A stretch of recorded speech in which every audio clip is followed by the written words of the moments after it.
tendo a nossa primeira aula sobre conceitos básicos. Nós vamos falar sobre organização e funcionamento de um computador, unidade de medidas computacionais, dados e informações. Então vamos ao primeiro tópico. O computador, ele é um dispositivo eletrônico que tem como objetivo receber e processar dados para realizar diversas operações. O computador é dividido em hardware e software.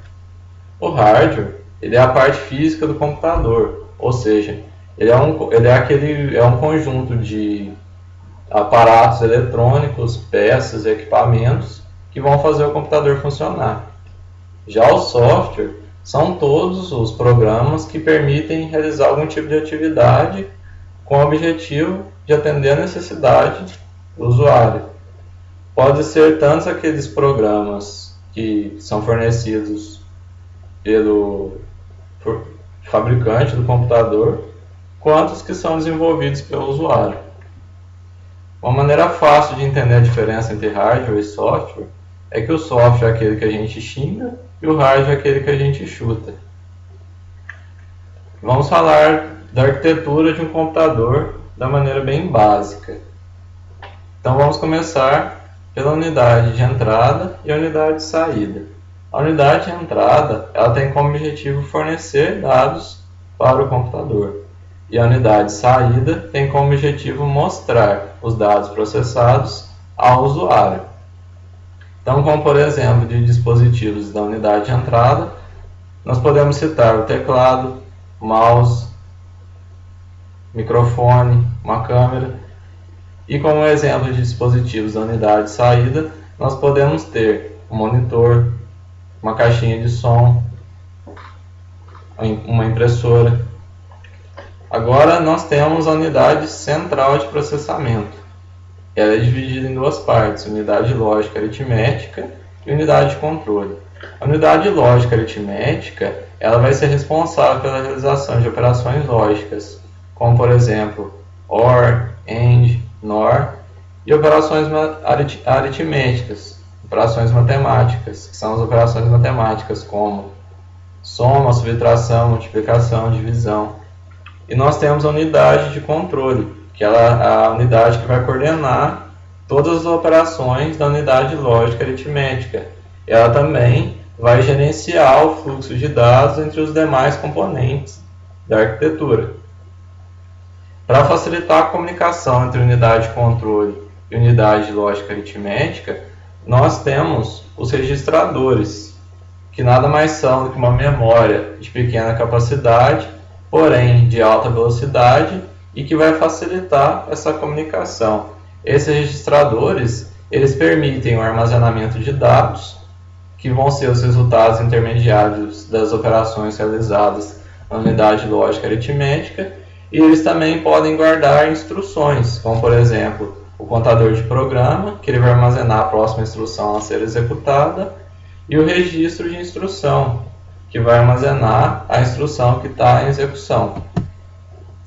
Nós temos também a memória principal, que é aquela memória onde todos os programas que estão em execução estão nela no momento. A principal característica da memória principal é a alta velocidade, porém, ela é uma memória não volátil, ou seja, a partir do momento que há interrupção de energia, todos os dados são perdidos, então, uma memória volátil. Nós podemos citar também a memória secundária, que é aquela memória de armazenamento em massa. É uma memória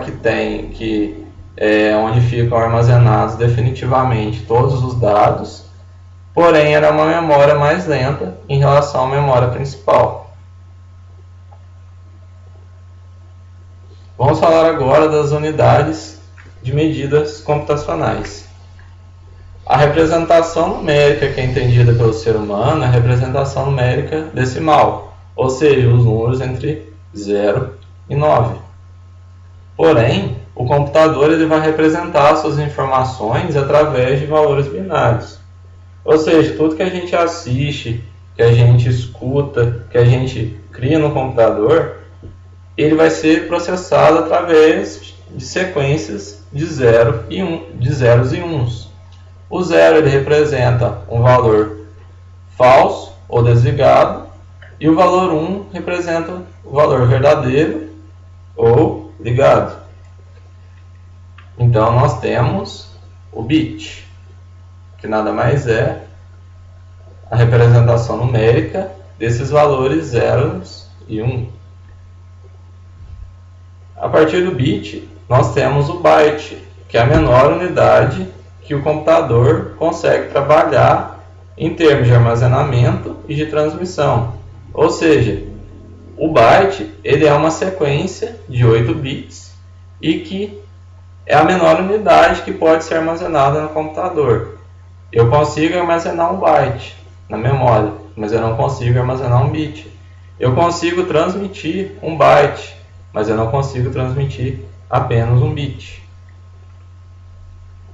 Então aqui nós temos algumas unidades de medidas computacionais e a comparação entre elas e o byte. Essas representações vêm com o intuito de facilitar a representação dos bytes. Então nós temos, por exemplo, o kilobyte, que ele vai equivaler a 1024 bytes ou 8.192 bits. Então é interessante conhecer essas unidades e ver como que foi a evolução da capacidade de armazenamento e processamento com o passar do tempo. Dados e informações. Vamos entender a diferença entre dados e informações. Se eu tiver os seguintes dados, 22 graus Celsius, 32 graus Celsius e Santos, eu não vou conseguir identificar nada, não vou conseguir tirar nenhuma conclusão.